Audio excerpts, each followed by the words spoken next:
Escala en París, Aida Palau. Bienvenidos a todos a este programa de Radio Francia Internacional y France 24. En Venezuela, Nicolás Maduro juró el pasado 10 de enero como presidente para su tercer mandato consecutivo en medio de acusaciones de fraude en las elecciones y aislamiento internacional. La oposición denuncia un golpe de Estado, pero el régimen, apoyado por los militares, se mantiene. Hoy analizamos la triple crisis en Venezuela, la política, la económica y la humanitaria, con el profesor Tomás Posado. Tomás, muchísimas gracias por estar con nosotros. Buenos días.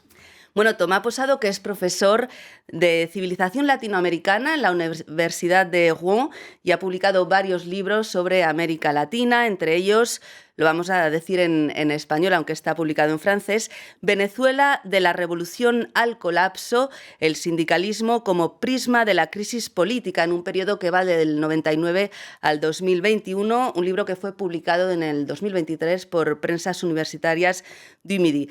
Tomás, ¿cómo calificaría la situación política que se vive hoy en Venezuela? La situación hoy en día en Venezuela es bastante tensa. Se mantiene este fraude electoral, poder autoritario de Nicolás Maduro, a pesar de su minoría electoral después de las elecciones del 28 de julio, y no se ve ninguna posibilidad a corto plazo que se vaya del poder, aunque perdió las elecciones en el pasado julio.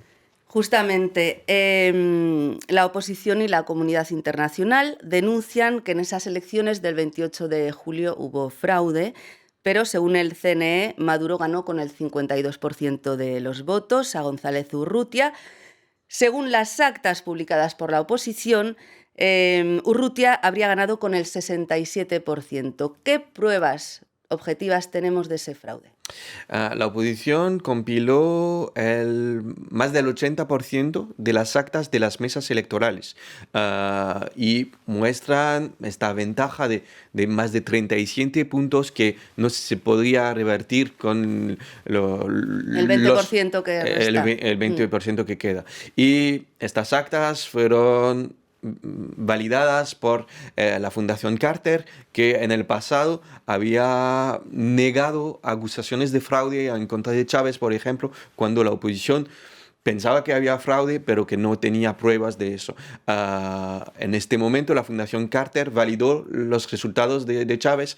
Hoy en día constata el fraude y constata la validez de las publicaciones de la oposición de las actas. O sea, que ese porcentaje que daría la victoria a la oposición viene de un organismo independiente, ¿verdad? Que en el pasado sí dio la razón al gobierno de Venezuela.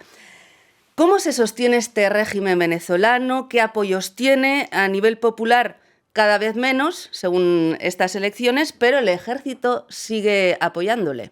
Sí, el ejército a la vez tiene posiciones en los cuales se puede enriquecer por los altos cargos, controla decenas de empresas públicas y a la vez es muy vigilado, muy reprimido. La mitad de los prisioneros políticos antes de las protestas de julio provenían del ámbito militar. No es solamente el ejército, es todo un sistema que se mantiene así, el sistema judicial, las instituciones electorales, que mantiene este gobierno de Nicolás Maduro a pesar de su minoría electoral. Se mantiene un núcleo duro, es decir, que incluso en los resultados de la oposición más del 30% votó por Maduro, pero no es una mayoría electoral. Se mantiene una lealtad de un núcleo que no es una mayoría hoy en día en Venezuela. Y que no quiere perder los privilegios, ¿no? También. En 2019 también se denunció fraude. El opositor Juan Guaidó, que fue el candidato, se autoproclamó presidente interino, creando una situación de doble poder, pero finalmente no hubo ningún cambio. Y eso que hizo un trabajo diplomático muy intenso Guaidó, viajando por todo el mundo y consiguiendo apoyos de muchos países. Parece que se repite la historia. ¿Qué espacio puede tener hoy en día la oposición o simplemente estamos en un remake de lo que pasó en 2019? Sería un fracaso. La experiencia Guaidó fue un fracaso. Apoyarse desde el exterior, bueno, permite convencer a 60 países, pero que ya son convencidos de la oposición. Lo que cambia es que Guaidó nunca fue electo como presidente. González Urrutia ganó una mayoría de los votos en las últimas elecciones. Me parece que pensar solo en el exterior, solo en sanciones, solo en presiones internacionales, no va a ayudar al pueblo venezolano que necesita una solución desde adentro. Y lo que pasa dentro de la sociedad venezolana me parece algo más fundamental que presiones internacionales que Maduro ya sabe eludir, ya sabe superar eso desde años, que sufrió medidas de embargo muy fuertes, con el empobrecimiento de la población, pero sin debilitamiento de verdad de su poder y de su control de la sociedad venezolana. Pero si el cambio viene de dentro, bueno, la gente puede ser arrestada, ¿no? Hemos visto en las manifestaciones tras las elecciones muchas detenciones. Vimos también a María Corina Machado, ¿no? Antes de que juramentara Nicolás Maduro para este tercer mandato, que fue detenida, aunque hay una especie de polémica por una hora. Claro, se arriesgan a ser detenidos. A lo mejor al final se van a acabar cansando, ¿no? de salir a las calles. No sé cómo ve esta situación de forma interna. Es el Es callejón, el juego, ¿no? es el callejón en el cual se encuentra Venezuela y los venezolanos. Es decir, que la movilización dentro de Venezuela es muy difícil. Hubo miles de detenciones después de las protestas de julio. Hubo casi una centena de detención en el momento de la toma de posesión de Maduro estos últimos días. Sí, el miedo se mantiene. Movilizar en Venezuela es costoso y es difícil superar esto frente a un acoso policial, militar, que no solo golpea a líderes como González Urrutia en exilio o María Corina Machado, sino también a líderes de base, a sindicalistas, a jóvenes que intercambiaron un mensaje WhatsApp contestando en contra de los resultados anunciados. Incluso adolescentes, ¿verdad? Sí.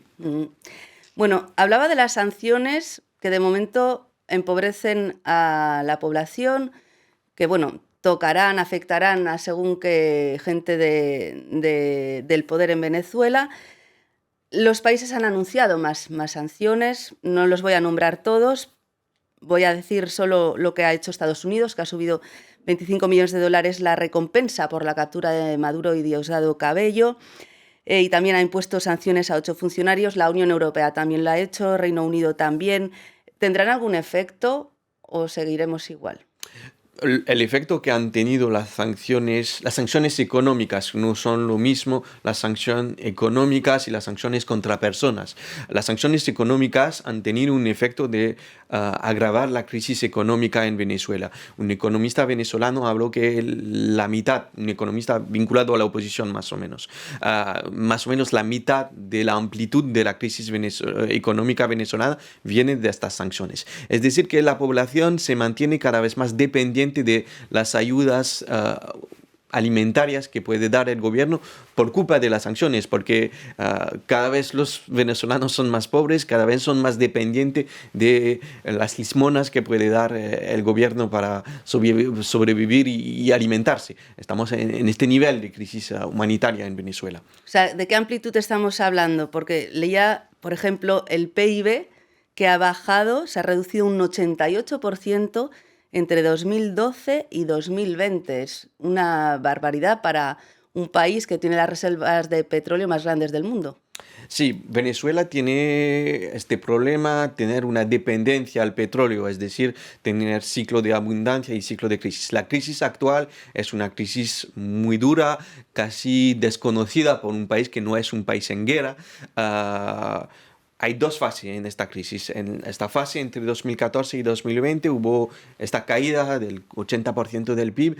Desde 2020 hay un repunte como un 15-20% de crecimiento acumulado, pero se hace al precio de un crecimiento de las desigualdades también. Maduro intenta atraer inversiones chinas con una cierta dolarización del país, con una exoneración a las importaciones que hacen que algunos se pueden enriquecer y que hay nuevas élites económicas en Venezuela que ven con buenos ojos el mantenimiento de Nicolás Maduro al poder, pero al precio de una población que no conoce los frutos de este crecimiento nuevo de estos últimos años. Y eso que Hugo Chávez hizo de la lucha contra la desigualdad un poco su bandera y lo consiguió en un momento dado, ¿no? Disminuir la tasa de pobreza.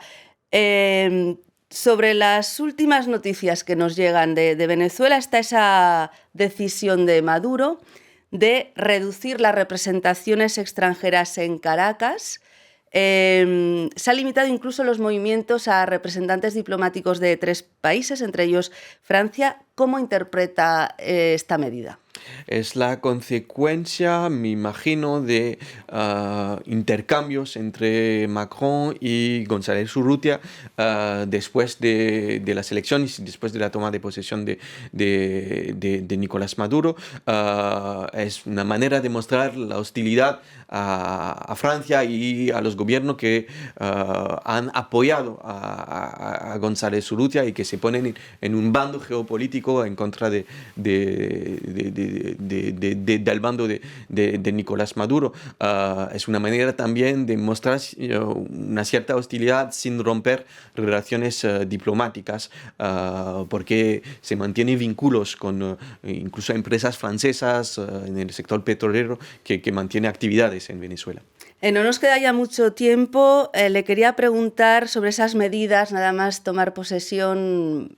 Nicolás Maduro el viernes pasado anunció penas de cárcel de 30 años por delitos políticos, inhabilitaciones perpetuas para ejercer cargos públicos. Le quería preguntar si estamos ante una nicaragüización de Venezuela. ¿Cómo ve el futuro de este país? Parece el camino, no se ve salida democrática, todo lo contrario. Vemos Maduro manteniéndose al poder a pesar de una presión creciente, a pesar de una minoría creciente, y el camino parece de una represión más importante, y lo que hace Ortega en Nicaragua parece que es el camino de Maduro en Venezuela. Bueno, pues con esta nota pesimista tenemos que dejarlo aquí. Muchísimas gracias, Tomás Posado, por esta entrevista.